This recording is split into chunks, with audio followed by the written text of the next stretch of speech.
Hey, this is Jill Simonello with Pickup Truck Plus SUV Talk, and today I am driving the GMC Hummer EV pickup truck. And what I want to do in this video, instead of rehashing details that you've probably already seen in a million other videos, is I just want to go over 5 good things and 5 bad things on this vehicle. So let's take a closer look right now.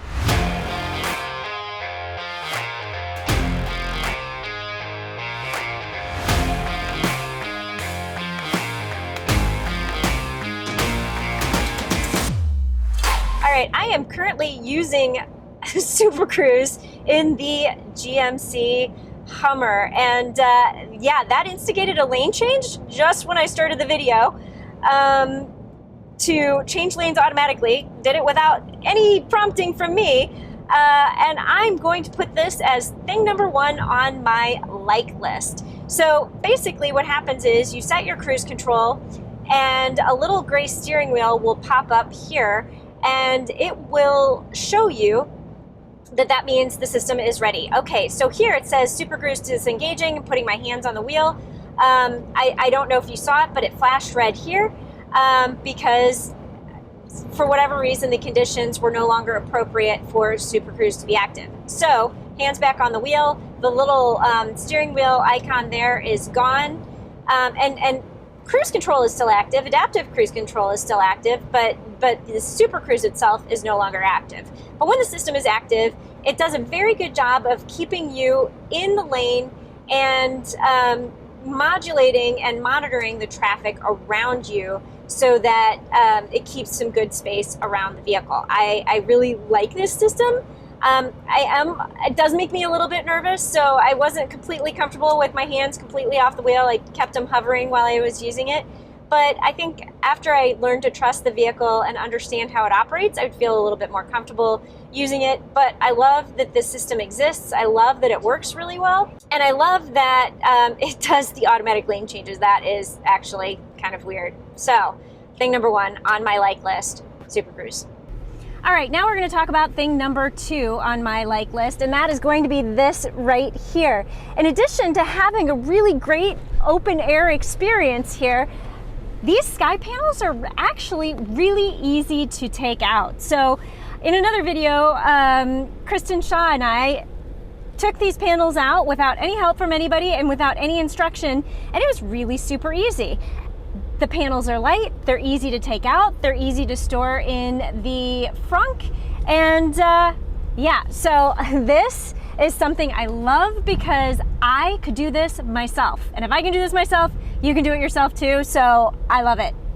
The third thing on my list is going to be the infotainment system, this large screen, and more specifically, the graphics that you have on here. So, okay, this is the Google operating system. That is not the graphics I'm talking about. What I'm talking about is when you switch the modes, check this out. These were actually designed by a video game designer. I think they said it was Unreal Engine. I think that's what they said it was. And yeah, these graphics are crazy cool, from the slash through, whatever that time warp is, to the surfaces that you're driving on, to the things that are floating around it, the drones there. I don't know if you can see those, but they're customizing the vehicle, to being on the surface of Mars. So I don't know. I think this is really cool. I could sit here and literally scroll through these. Like, yeah, just keep going, because it just, every time I scroll through, I see something different, you know, like that, towing a space shuttle. Yeah, I love these graphics, and you can totally tell they were done by a video game designer. Now, the 4th thing on my list is going to be Watts to Freedom, which you activate by turning off your traction control. You hit that button twice, my seat vibrates, you get this really cool graphic here, and then when you move over to here, you see the Watts to Freedom mode, and when you put it into drive, it will then proceed to coach you through how to do this. So it first has to lower the vehicle, and once it is completely lowered, here it'll tell you when to brake and when to put your foot on the gas So, you know, you brake harder and then it's telling you to floor it, and then it'll tell you when you let off the gas. You're basically two-pedaling it in order to operate this system. And yeah, I had the chance to do this and it was a lot of fun.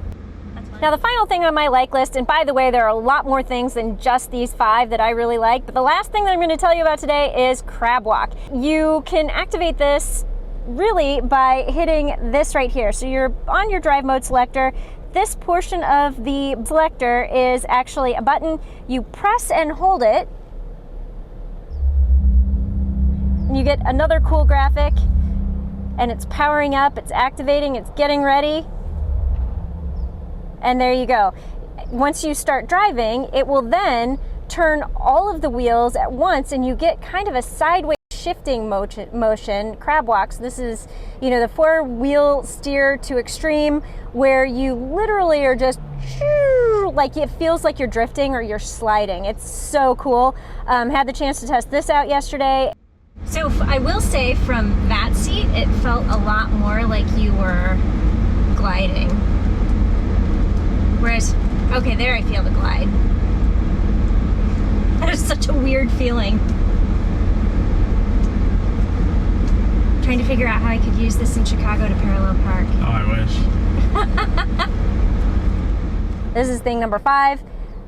No other vehicle does this, and it is really cool.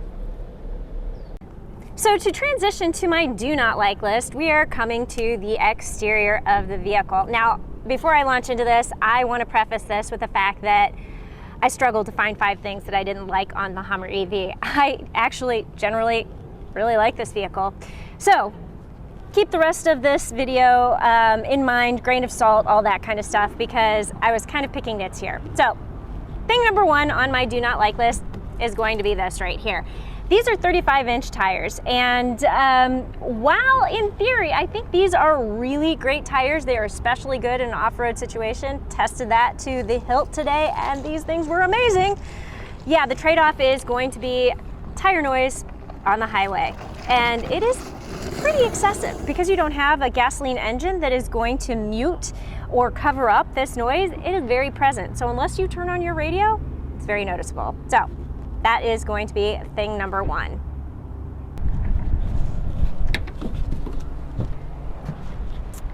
All right, so moving on to thing number 2 on the do not like list. Yeah, we're gonna stick with the tire theme here, because there is no standard spare tire on this vehicle. I mean, think about it. With the Ultium battery underneath, there's no way you can mount the tire underneath. And so you're gonna have to do a bed-mounted tire, spare tire if you want it, and so these are accessories.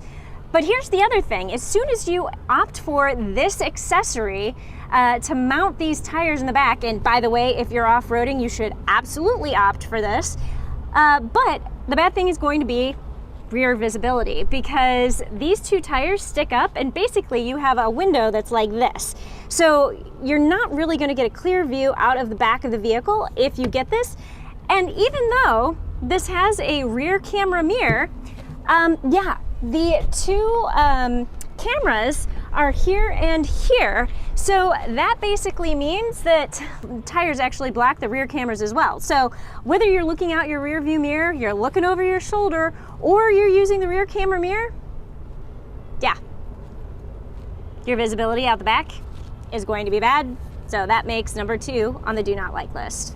Now, the third thing on my do not like list is going to center around the audio system and the infotainment system. So here we are, we're in Sirius XM radio, and we do have a volume knob, so thank you for that. But here's the thing: there is no tuning knob anywhere. So no tuning knob, which means in order to change the channel, you have to press these things here. And this is definitely,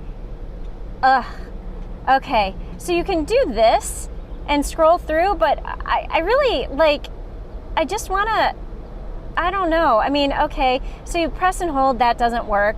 You do have to do the swipe thing, or you have to do the individual channel press thing.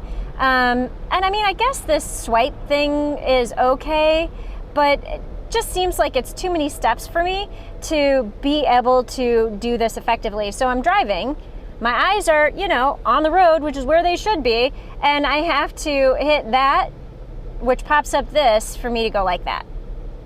It would be so much easier if there was just a knob that I could turn, but there is not. So that is thing number 3 on the do not like list. Now, the 4th thing on my do not like list is going to be regarding interior materials. Now, this is a more hardy interior material. So this isn't leather, it's more of like a, I wouldn't even call it a cloth surface, but it's kind of a vinyl that is cleanable, but you have white here. And while we've been on the trail, I will say we did not get this dirty, so that's impressive, and in theory it'll be very easy to clean.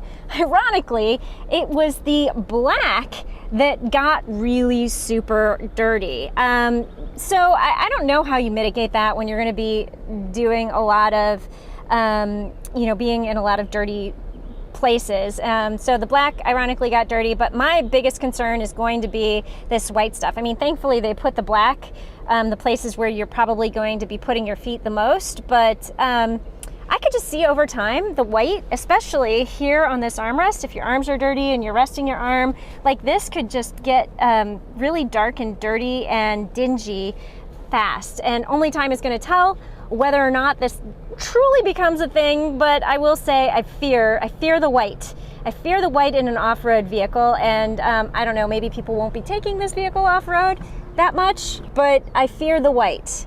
All right, I am putting this as the last item on my do not like list because, frankly, at the end of the day, this isn't going to bother everybody, and that is going to be my driving position. Now, while I do think the steering wheel is the correct distance from my breastbone, this is a solid, I'd say 12 or 13 inches, I feel pretty good about that. What I don't feel good about is this.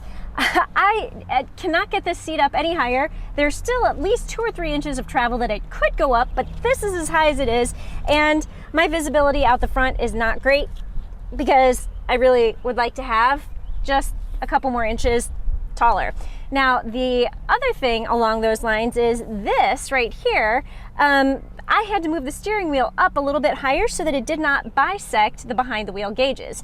So the steering wheel is a little bit higher than I would normally like it. I like it a little bit lower. And yeah, again, can't really have great visibility out the front. But again, petite person problem. So that's why this is so far down on the list. And on the upside, the one thing that I do want to say is these seats are actually pretty well padded and fairly comfortable for a GM vehicle. If you've watched anything I've done in the past, you know that I really don't like GM seating surfaces very much. They're usually hard as cardboard. Let's just say that and be honest. These actually are pretty well padded and but still firm. But yeah, they don't completely suck. So that'll give a thumbs up too. But the driving position itself, yeah, that's the final thing on my do not like list. All right, now that we've pulled off the highway, I just want to give a couple of quick driving impressions because this is, for as large as it is, it's a fairly comfortable, competent vehicle, and it does fairly well in highway and surface street situations. Now, I'll be very curious once I get it into Chicago to see how it does there, but in a more suburban situation, definitely gets a thumbs up. On the highway, I will say there's a little bit more tire noise than not that I expected, because I did expect tire noise, but that some people who aren't used to EVs may expect. These are 35-inch tires, so there's definitely some noise that's coming into the cabin, and because you don't have an engine, it doesn't muffle any of that. So there's that. I really like the Supercruise. I really like how it drives in off-road situations, and I think this handles surprisingly well for such a large vehicle. I love the four-wheel steer. I love the tight turning radius. I love the tech, and I love a lot of the graphics on here, which are designed by a gaming designer. So I don't know. This is a really cool vehicle, and people have been asking me a lot if it's worth $100,000 because this is the first edition model, so this is going to be the most expensive model, and it's tough. I would say if I had $100,000, yep, it's totally worth it. The graphics are cool. The vehicle itself is just flipping cool. So, is it worth $100,000? Yeah. For the novelty of it, I'm gonna say yeah. That's where I'm at. So that's what I have in terms of driving impressions. I like it.